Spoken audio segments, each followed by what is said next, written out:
Clip number 388 انشاءاللہ عز و جل اس کلپ میں سورہ آراف کی آیت نمبر 184 سے 186 تک کی تلاوت، ترجمہ اور تفسیر قرآن صراط الجنان سنیں گے۔ بسم اللہ الرحمن الرحیم، اللہ کے نام سے شروع جو نہایت مہربان رحمت والا ہے۔ اولم یتفکروا ما بصاحبهم من جنہ ان هو الا نذیر مبین۔ ترجمہ، کیا وہ غور و فکر نہیں کرتے کہ ان کے صاحب کے ساتھ جنون کا کوئی تعلق نہیں، وہ تو صاف ڈر سنانے والے ہیں۔ ما بصاحبهم من جنہ، ان کے صاحب کے ساتھ جنون کا کوئی تعلق نہیں۔ کفار مکہ میں سے بعض جاہل قسم کے لوگ سرکار دو عالم صلی اللہ تعالی علیہ وسلم کی طرف جنون کی نسبت کرتے تھے۔ اس کی ایک وجہ یہ تھی کہ سید الانبیاء صلی اللہ تعالی علیہ وسلم کے افعال کفار کے افعال سے جدا تھے، کیونکہ آپ علیہ الصلوۃ والسلام دنیا اور اس کی لذتوں سے منہ پھیر کر آخرت کی طرف متوجہ تھے، اللہ تعالیٰ کی طرف دعوت دینے اور اس کا خوف دلانے میں شب و روز مشغول تھے۔ یوں نبی اکرم علیہ الصلوۃ والسلام کا عمل ان کے طریقے کے مخالف ہوا تو انہوں نے آپ صلی اللہ تعالیٰ علیہ وسلم کو مجنون سمجھا۔ حضرت حسن بصری رضی اللہ تعالیٰ عنہ فرماتے ہیں، نبی کریم صلی اللہ تعالیٰ علیہ وسلم رات کے وقت کوہ صفا پر چڑھ کر قبیلے کو پکارتے ہوئے فرماتے، اے بنی فلاں، اے بنی فلاں، اللہ تعالیٰ کی پکڑ اور اس کے عذاب سے ڈراتے۔ تو کفار میں سے کوئی کہتا کہ تمہارے صاحب مجنون ہیں، رات سے لے کر صبح تک چلاتے رہتے ہیں۔ اس پر یہ آیت کریمہ نازل ہوئی اور اللہ تعالیٰ نے تاجدار رسالت صلی اللہ تعالیٰ علیہ وسلم کے معمولات میں انہیں غور و تفکر کرنے کی دعوت دی تاکہ انہیں معلوم ہو جائے کہ نبی اکرم صلی اللہ تعالیٰ علیہ وسلم کسی جنون کی وجہ سے نہیں بلکہ انہیں عذاب الہی سے ڈرانے کے لیے پکارتے ہیں۔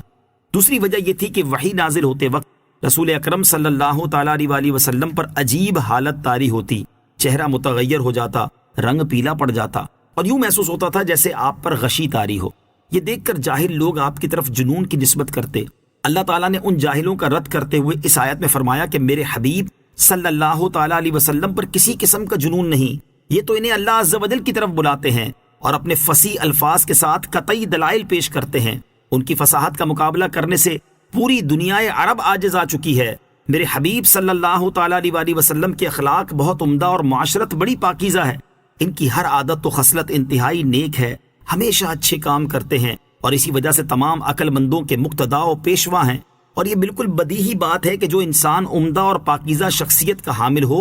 اسے مجنون قرار دینا کسی طرح بھی درست نہیں۔ اولم ينظروا في ملكوت السماوات والارض وما خلق الله من شيء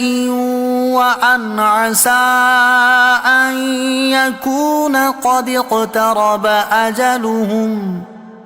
فبأي حديث بعده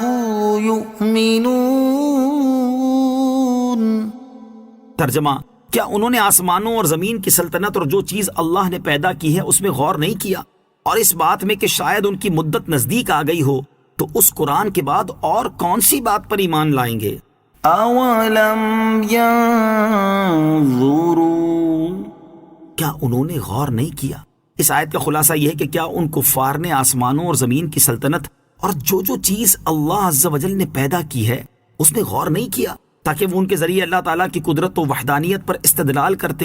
کیونکہ ان سب میں اللہ تعالیٰ کی وحدانیت اور حکمت و قدرت کے کمال کی بے شمار روشن دلیلیں موجود ہیں۔ اور کیا انہوں نے اس بات میں غور نہیں کیا کہ شاید ان کی موت کی مدت نزدیک آ گئی ہو اور وہ کفر کی حالت میں مرنے کے بعد ہمیشہ کے لیے جہنمی ہو جائیں؟ ایسے حال میں عقل مند پر لازم ہے کہ وہ سوچے سمجھے اور دلائل پر نظر کرے اور اللہ تعالیٰ کی وحدانیت، نبی اکرم صلی اللہ تعالیٰ علیہ وسلم کی رسالت اور قرآن عظیم کی کتاب الہی ہونے پر ایمان لائے، کیونکہ قرآن پاک کے بعد اور کوئی کتاب اور نبی کریم صلی اللہ تعالیٰ علیہ وسلم کے بعد اور کوئی رسول آنے والا نہیں جس کا انتظار ہو کہ قرآن مجید اللہ تعالیٰ کی آخری کتاب اور حضور پرنور صلی اللہ تعالیٰ علیہ وسلم آخری نبی ہیں۔ اگر ان پر ایمان نہیں لایا تو پھر کس پر ایمان لائے گا؟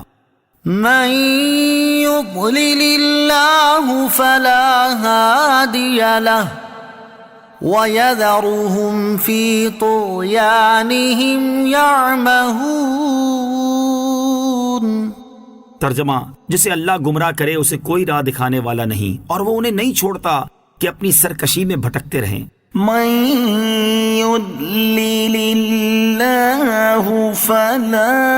هَادِيَ لَهُ۔